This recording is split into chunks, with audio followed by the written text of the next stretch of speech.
Good morning, good people of God, as we say in church. That's what laity means. Let me tell you a joke.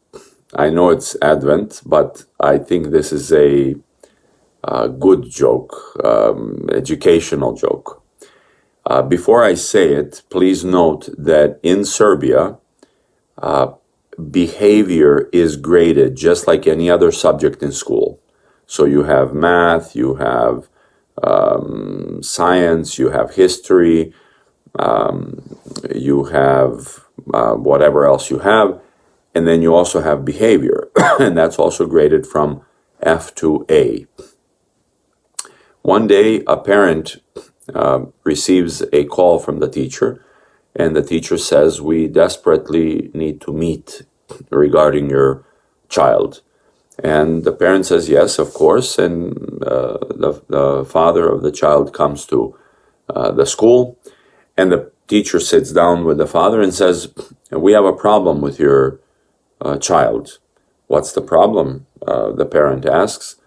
"Well, you see, in all the subjects, math and science and history and language, your child has all F's." So the parent looks at it and says, "That's interesting. So all the subjects, my child has all F's." "Yes," the teacher says. "What does my child have in behavior?" the father asked. The teacher says, "Well, behavior, your child has an A." Then the father paused for a moment and said, "Well, you see, I am the one who is responsible to teach my child behavior, but you are responsible for all those subjects. So yes, we do have a problem, and my question is the same you posed to me." Now, why do I say it's an educational joke? Obviously, with all due respect to teachers and generally speaking, I've personally always sided with the teacher. So this is not about siding. It's about critical thinking. Everyone who would have come to that meeting would have focused on the child being a problem, would have focused on these subjects, would have focused on what the teacher said. But this parent looked at it another way. He didn't look at it simply and only the way it was suggested to him and the way that most everyone would. This is very important for everything and anything, especially nowadays. I'll tell you, we don't pay attention to these things, but we should. Psychology is a very interesting reality. Many things can be done by knowing how this up here operates, how the body operates. Professionals and people who study these things can very easily manipulate with things. You know, I'll tell you, I remember as a teenager, one of my friends came to seminary and he learned this trick from one of his relatives, a card trick. And no one in the seminary could figure out what this card trick was all about. But every time he guessed your card, and he could pick up any pack of cards, and he would just look at them once, and he'd turn around the cards, and he'd spread them, and then you would pick one card, and he would know which card you picked. The interesting thing was that since this was my best friend, I literally begged him to tell me the trick. And the interesting thing was that he actually looked at the card, took one card that he wanted you to choose, and he made you choose it while talking to you.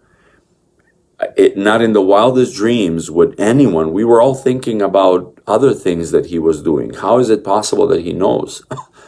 Well, manipulation. He was able to manipulate and get one to choose that card. The other thing is, I remember a salesperson many years ago telling me that he used to sell vacuum cleaners back in the day.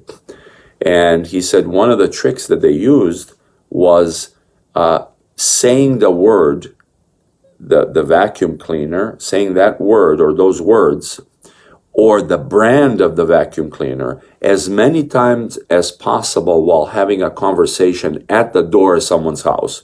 So for example, I come to your house and I say, would you like to buy a vacuum cleaner? It's a very good vacuum cleaner, and no matter what, you need this type of a vacuum cleaner. Would you like a vacuum cleaner? And the person says no. You mean you would not like a vacuum cleaner, even though this is an excellent vacuum cleaner that's been around since vacuum cleaners? And the point is, he would say this vacuum cleaner within a 5-minute conversation. And he said there was so much success in people buying it, even if they didn't need it. Simply because he mentioned the word so much that it got into the brain, and somehow a person felt that after 5 minutes of a conversation or more, they needed a vacuum cleaner.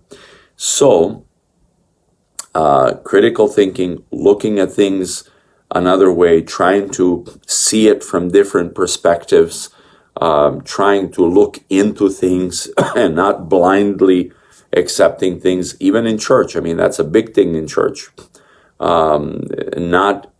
Obedience is a big thing in church, huge, the most important in church. But we have also the so-called blind obedience, which is not good.